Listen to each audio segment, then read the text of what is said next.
If anything, Sannah, I've seen,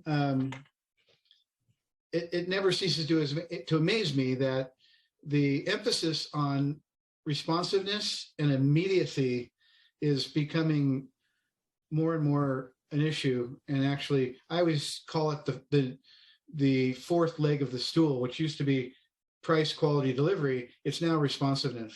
Yeah. There's no question that suppliers out there that can respond are going to see great market share progress, because that's really the single biggest challenge with, our suppliers having challenges finding people, our suppliers having challenges getting product from Asia.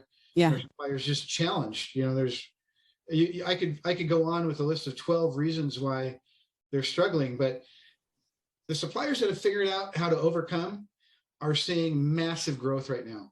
Yeah. Absolutely astonishing growth. Thanks for listening to this episode of Mind Innovation Special Edition about modern marketing for manufacturing companies and manufacturing reps. New episodes are dropping bi-weekly, so make sure you're following wherever you get your podcasts.